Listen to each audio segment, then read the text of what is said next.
Hello viewers, this is Amita. Again I am going to charge the battery of your mind through English territory. पिछले videos में हमने verb क्या है, static, dynamic, transitive और intransitive verbs क्या होते हैं ये किया था। आज की वीडियो में मैं आपको बताने वाली हूँ कि फाइनाइट और नॉन फाइनाइट वर्ब्स क्या होते हैं। चलिए जान लेते हैं। सबसे पहले फाइनाइट वर्ब्स। तो फाइनाइट वर्ब्स क्या होते हैं? जो टेंस, पर्सन, नंबर के अकॉर्डिंगली आते हैं उन्हें हम फाइनाइट वर्ब्स कहते हैं। It limits its usage as per the parameter of its subject. Fine.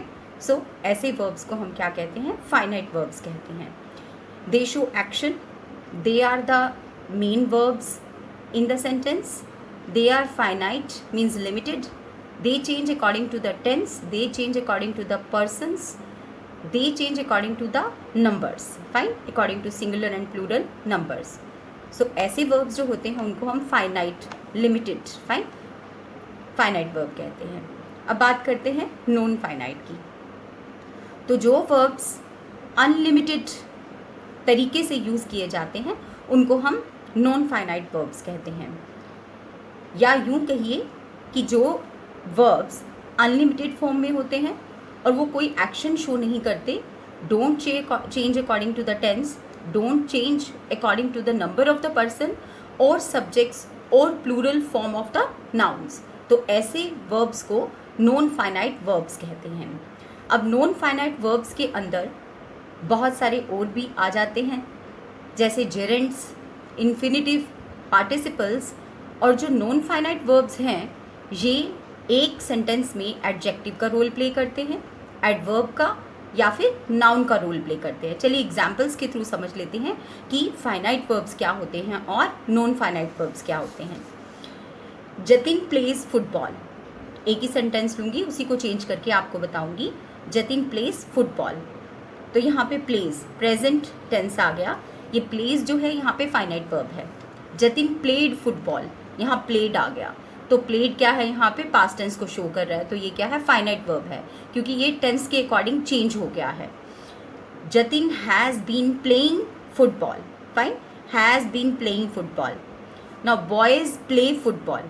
अब मैं बात कर रही हूँ आपको अकॉर्डिंग टू द सिंगुलर और प्लूरल नाउन, उसके अकॉर्डिंग भी जो फाइनाइट वर्ब्स हैं वो चेंज हो जाते हैं। एग्जाम्पल देखिए, boys play football, boys play football, boys plural है तो प्ले आ गया, SES का यूज़ नहीं होगा। Fine. He plays football, he singular है तो इसके साथ क्या आ गया? प्लेज आ गया, तो ये क्या है? आपका फाइनाइट वर्ब है। तो जो वर्ब्स टेंस के अकॉर्डिंग, पर्सन्स के अकॉर्डिंग या फिर सिंगुलर प्लूरल के according, number of the subject के अकॉर्डिंग चेंज नहीं होते, उनको हम क्या कहते हैं? इनफाइनाइट कहते हैं या फिर उसे नॉन फाइनाइट कहते हैं। और जो चेंज हो जाते हैं उनको हम फाइनाइट वर्ब्स कहते हैं। इसी तरह से देखिए पर्सन के अकॉर्डिंग कैसे चेंज होते हैं फाइनाइट वर्ब्स। आई के साथ क्या लगेगा? आई गो, ही गोज, दे गो। अब आई फर्स्ट पर्सन प्रोनाउन है तो इसके साथ क्या लग गया? गो, ये चेंज हो गया, ये फाइनाइट वर्ब है। अब दे गो सेकेंड पर्सन प्रोनाउन है तो गो लग गया, ES नहीं लगा, तो ये क्या है? आपका फाइनाइट वर्ब है, क्योंकि ये पर्सन के अकॉर्डिंग चेंज हो रहा है। First person, second person, third person के अकॉर्डिंग जो वर्ब्स चेंज हो जाते हैं उनको फाइनाइट वर्ब कहते हैं। अब he goes, she goes, fine, तो ES लग गया, तो ये क्या है? फाइनाइट वर्ब है। तो आपने देखा कि टेंसेस के अकॉर्डिंगली, सिंगुलर प्लूरल के अकॉर्डिंगली और पर्सन्स के अकॉर्डिंगली जो वर्ब्स चेंज हो जाते हैं उनको हम फाइनाइट वर्ब कहते हैं। ठीक है, वो एक्शन शो करते हैं, वो टेंस के अकॉर्डिंग चेंज हो जाते हैं, पर्सन के अकॉर्डिंग चेंज हो जाते हैं, सिंगुलर प्लूरल नंबर के अकॉर्डिंग चेंज हो जाते हैं। लेकिन नॉन फाइनाइट वर्ब्स ना तो टेंस शो करते हैं और वो एक्शन शो भी नहीं करते, और वो सेंटेंस के अंदर सिंगुलर और प्लूरल के साथ ऐसे ही रहते हैं।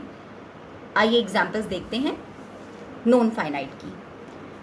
पहली एग्जाम्पल है, it took courage to continue after the accident.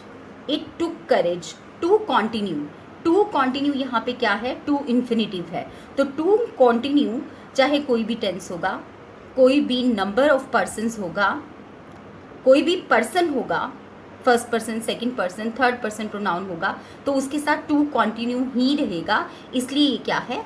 Non finite verb है। एक एग्जाम्पल और देखिए, listening music can be very romantic. अब यहाँ पे लिसनिंग देखा जाए तो वर्ब है, लेकिन यहाँ पे किस चीज़ का काम कर रहा है, जेरेंड का काम कर रहा है। ठीक है, तो ये जेरेंड का काम कर रहा है जो कि एक नॉन फाइनाइट वर्ब है। इसी तरह से leave immediately when you are asked to do so. Leave immediately when you are asked to do so. Asked to do so, तो यहाँ पे क्या है, नॉन फाइनाइट वर्ब है। इसी तरह से आप और भी बहुत सारे एग्जाम्पल्स जो है वो क्रिएट कर सकते हैं और समझ सकते हैं कि किस तरह से फाइनाइट वर्ब और इनफाइनाइट वर्ब में डिफरेंस होता है। आई होप कि आज की वीडियो आपको अच्छी लगी होगी और you have understood the basic difference between finite and non-finite verb. Keep watching my videos. All the best. Have a nice day. Stay safe. Stay inside. Goodbye.